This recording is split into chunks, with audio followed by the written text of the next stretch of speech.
Good morning, student. Today we will discuss about the amino acid. Actually we have started with the protein. तो protein का जो basic unit होती है that protein is basically made up of the amino acid. So first of all we will discuss about the amino acid. Amino acid is also known as the substitute of methane. These are also known as the substitute of methane. यानी methane जो होती है CH4, इसके जो hydrogen जितने भी हैं they are substituted by different group. Like they are substituted with COOH group, carboxyl group, amino group and one random कोई भी हाइड्रोजन हो सकती है या इसके अलावा कोई और भी ग्रुप हो सकता है. These are the basic building block of the amino acid. आपको ये चीज ध्यान रखनी है कि अगर बहुत सारे अमीनो एसिड मिलते हैं, बहुत सारे अमीनो एसिड जब भी मिलते हैं they will together form a peptide and peptide further form the proteins. तो अगर आपको कोई ये बोलता है कि which are the building block of the protein, तो amino acid is the building block of the protein. Protein की अगर हम बात करते हैं, जितने भी अमीनो एसिड होते हैं उनके पास कम से कम एक अमीनो ग्रुप होना चाहिए, एक कार्बोक्सिलिक ग्रुप होना चाहिए, और इसके अलावा जो कार्बन तो है ही जैसे ये सेंट्रल मॉलिक्यूल, इसके अलावा एक हाइड्रोजन मॉलिक्यूल होता है. इसके अलावा यहाँ पे जो कार्बन है वो कौन सी कार्बन होती है? अल्फा कार्बन होती है. क्यों? क्योंकि सारे के सारे ग्रुप जो है अल्फा ग्रुप के ऊपर भी लगे हुए होते हैं. यहाँ पे अमीनो ग्रुप जो होता है वो जो होता है बेसिक ग्रुप की तरह काम करता है, जबकि जो amino group acidic group, carboxylic group substitute on the same carbon होता है अल्फा कार्बन. ठीक है, तो ये जो है ये इंपॉर्टेंट है. तो अगर हम स्ट्रक्चर बनाए इसकी तो आप कुछ इस तरीके से इसको बना सकते हो.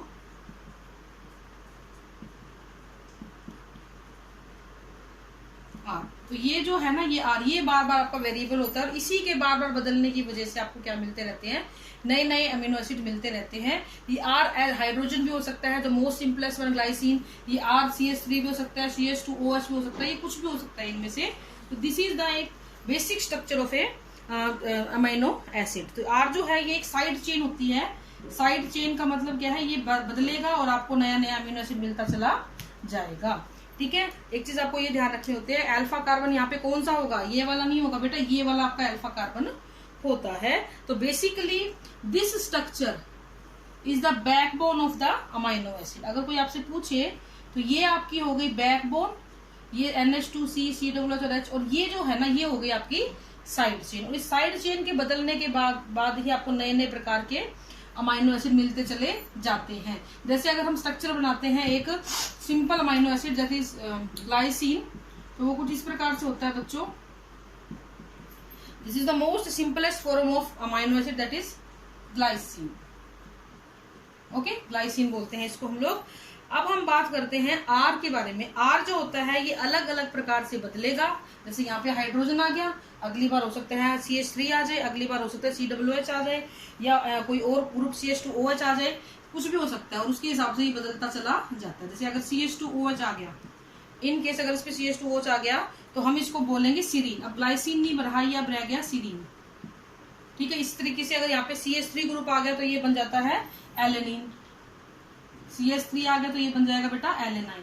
तो इस तरीके से आप देख रहे हो इनमें कोई भी बदलाव नहीं आ रहा है, सिर्फ ये वाला जो है वो चेंज होता चला जा रहा है. ठीक है, अब हम बात करते हैं इसकी कुछ प्रॉपर्टीज की, कि अगर अमीनो एसिड को पानी में घोला जाता है, ये सोल्यूशन की फॉर्म में मिलते हैं और किस तरीके के होते हैं? ये एम्फोटेरिक नेचर के होते हैं. ये केमिस्ट्री जो बच्चे पढ़ रहे हैं उनको अच्छे से पता होगा एम्फोटेरिक नेचर क्या होता है. अगर हम इसकी प्रॉपर्टी की बात करें तो प्रॉपर्टी में से बेटा नीट में हमेशा इसका क्वेश्चन बनता है. इसकी केमिकल और फिजिकल प्रॉपर्टी जो होती है वो एसेंशियली डिपेंड करती है किस किस चीज पे? अमीनो ग्रुप के ऊपर डिपेंड करती है क्योंकि वो इसमें जुड़ा हुआ होता है. कार्बोक्सिलिक ग्रुप पे डिपेंड करती हैं, और इसपे साइड चेन पे जो ग्रुप लगा हुआ है उसके ऊपर भी डिपेंड करती है. आर यानी कि फंक्शनल ग्रुप कौन सा लगा हुआ है उसके ऊपर भी डिपेंड करती है किसी भी इसकी प्रॉपर्टी. दूसरी चीज एक बहुत इंपॉर्टेंट है कि कोई भी पर्टिकुलर प्रॉपर्टी अमीनो एसिड की होती है, ये आयनाइजेबल नेचर शो करता है. कैसे करेगा आयनाइजेबल नेचर? ये आयन बना लेता है. और कौन सा आयन बनाता है? ज्यूटराइन बनाता है. ज्यूटराइन का क्या मतलब हुआ यहाँ पे आप देखिए जरा. Zwitterion like CO negative N positive, R और H. ठीक है, एक तो ये आयन बन गया. इसके अलावा ये इस तरीके से आपको चेंज कर सकता है, NH3 पॉजिटिव, CR और H COOH. ठीक है, इस प्रकार से ये ज्विटराइन की फॉर्मेशन में भी आपको देखने को मिल सकता है। ठीक है, तो यानी कि दोनों चार्ज ये अपने ऊपर रखता है, पॉजिटिव भी और नेगेटिव भी। फुली आयनाइज्ड स्पीशीज की होती है। जितने भी अमीनो एसिड होते हैं दे ऑल आर लेवोरोटेटरी। ये सिर्फ आप याद रख लेना, बिकॉज केमिस्ट्री की टर्म्स है, वहां पे आपको ज्यादा यूज में आएंगी। लेवोरोटेटरी होते हैं, सिर्फ एक को छोड़ के, दैट इज ग्लाइसिन। ग्लाइसिन को छोड़ के, क्योंकि ये ऑप्टिकली एक्टिव नहीं होता है, तो ये आपको इतना ही ध्यान रखना है। All the amino acids are levorotatory except the glycine and it is not optically active form. ठीक है, अगर हम यूकैरियोटिक प्रोटीन की बात करें तो उसमें amino acid L amino acid होते हैं, लेवोरोटेटरी होते हैं, जबकि dextrorotatory amino acid, D amino acid जो मिलते हैं वो सिर्फ और सिर्फ कुछ बैक्टीरियाज में मिलेंगे आपको और कुछ एंटीबायोटिक्स में मिलेंगे। यानी कि जितने भी आपके आसपास अमीनो एसिड हैं they all are L rotatory except some bacteria and antibiotic they have D-rotatory amino acid। ठीक है, डेक्स्ट्रोरोटेटरी अमीनो एसिड दे हैं। ओके, अगर हम स्ट्रक्चर की बात करें तो 2-3 अमीनो एसिड हम बता चुके हैं आपको। अगर उसमें फंक्शनल ग्रुप पे H है तो ग्लाइसिन है, CH3 है तो आपका एलेनाइन है, और CH2OH है तो आपका है। अब हम बात करते हैं टाइप ऑफ अमीनो एसिड, कितने प्रकार के अमीनो एसिड होते हैं। एलिफेटिक, ये 20 टोटल 20 है जिनको हमने बांट दिया है। हाइड्रोक्सी एलिफेटिक, एलिफेटिक बोलते हैं हाइड्रोक्सी एलिफेटिक, एरोमेटिक खुशबू वाले, basic, acidic, amide side chain. इतने ग्रुप्स में हमने इसको बांटा है।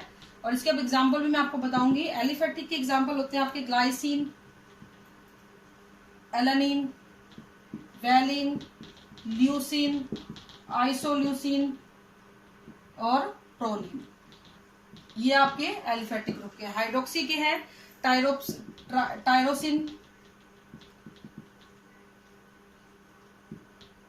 Tryptophan, phenylalanine. ठीक है, फिनाइलएलेनिन। एरोमेटिक की अगर हम बात करते हैं, सॉरी ये गलत लिख दिया मैंने। एरोमेटिक की अगर हम बात करते हैं तो इसमें आएगा आपके, इसमें आएंगे ये टायरोसिन, ट्रिप्टोफेन और फिनाइलएलेनिन। ठीक है, इसमें आपके आएंगे सीरीन और थ्रियोनिन। बेसिक की अगर हम बात करें तो लाइसिन, देखो ल्यूसिन और लाइसिन अलग अलग हैं, आर्जिनिन और हिस्टिडिन। ठीक है, अगर अमाइनो बेसिक की बात करें तो ये तो नाम से आप समझ जाओगे, glutamic acid and aspartic acid. इनके पीछे 2 ही हैं ऐसे जिनके पीछे एसिड लगा हुआ है। फिर अमाइनो एसिड साइड चेन के cysteine and sorry glutamine and asparagine. इसके अलावा सल्फर कंटेनिंग में सिस्टीन एंड मिथ्योनिन। तो सिस्टीन और मिथ्योनिन जो है आपके सल्फर कंटेनिंग आते हैं। सल्फर कंटेनिंग में सिस्टीन एंड मिथ्योनिन। तो ये कई प्रकार के आपके हैं। क्वेश्चन कैसे बनेगा, बेसिक आपका जो है अमीनो एसिड उसके एग्जांपल बता दो, एरोमेटिक एग्जांपल बता दो, हाइड्रोक्सी एल्फेटिक के एग्जांपल बता दो। तो इस तरीके से क्वेश्चन आपका बन सकता है। अब हम बात करते हैं essential and non essential amino acid की। तो एसेंशियल अमीनो एसिड में प्लांट जो होता है वो सारे के सारे सिंथेसाइज कर लेता है। Plant can synthesise all the amino acid.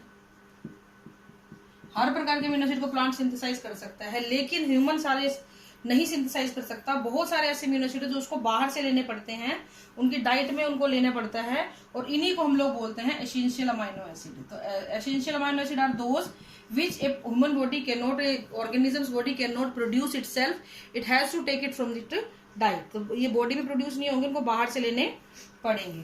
ठीक है, तो इसमें कौन कौन से आते हैं इसके लिए मैं आपको एक कोड बता देती हूँ। प्राइम मिनिस्टर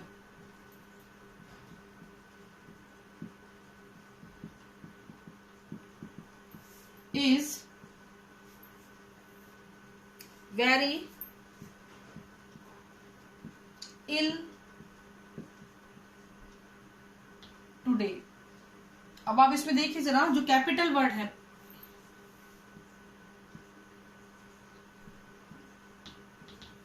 ठीक है, prime minister is very ill today. इस प्रकार से ये स्मॉल में आएगा, आई आ चुका है वहां पे हमारे पास। तो P4 phenyl aniline,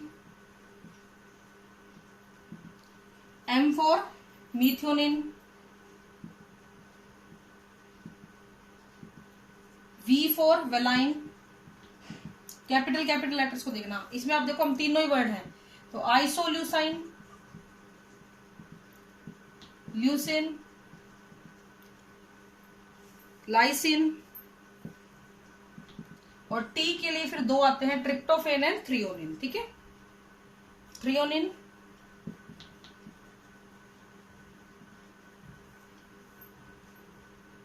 and tryptophan. तो आप गिनेंगे इसको तो आप देखेंगे देयर आर 1 2 3 4 5 6 7 8, 1 2 3 4 5 6 7 8। तो दोबारा से मैं बता रही हूँ, कैपिटल लेटर्स को आपने देखना है। Prime minister is very ill today, ये एक ट्रिक है याद करने के लिए, थोड़ा सा आपको आसान हो जाएगा। Phenylalanine, methionine, V for valine, I for isoleucine, leucine, lysine, T के लिए फिर दो है, थ्रियोनिन एंड ट्रिप्टोफेन। तो 8 अमाइनो एसिड ऐसे हैं जो एसेंशियल हैं। इसके अलावा बाकी जितने भी बचते हैं वो सारे के सारे नॉन एसेंशियल है, यानी कि उनको बाहर से आपको लेना नहीं पड़ता है। इसके अलावा आर्जिनिन और हिस्टिडीन कुछ ऐसे हैं जो सेमी एसेंशियल की कैटेगरी में आ जाते हैं, लेकिन चिल्ड्रन में ये एसेंशियल की कैटेगरी में ही मान लिए जाते हैं। फिर कुछ ट्रिक बातें हैं, जैसे कि सिंपल अमीनो एसिड कौन से हैं, ग्लाइसिन है। सबसे कॉम्प्लेक्स कौन सा है, ट्रिप्टोफेन है। इमीनो एसिड कौन से हैं, प्रोलीन है। डबल अमीनो एसिड कौन सा, सिस्टाइन, CYSTIN। ये सिस्टाइन जो होता है 2 सिस्टीन से मिलके बनता है। देखो स्पेलिंग का फर्क है, थोड़ा सा ध्यान देना आप लोग इस चीज पे। 2 सिस्टीन मिलके एक सिस्टाइन का फॉर्मेशन करते हैं, इसको हम डबल अमीनो एसिड बोल देते हैं। सबसे पहला जो अमीनो एसिड डिस्कवर किया गया था वो था एस्परजाइन, और सबसे लास्ट में जो डिस्कवर हम मानते हैं that is the threonine. So this is the basic things of the amino acid. बाकी जो और प्रॉपर्टीज है उनके बारे में हम कल डिस्कस करेंगे। आज के लिए इतना ही है। Thank you and have a nice day.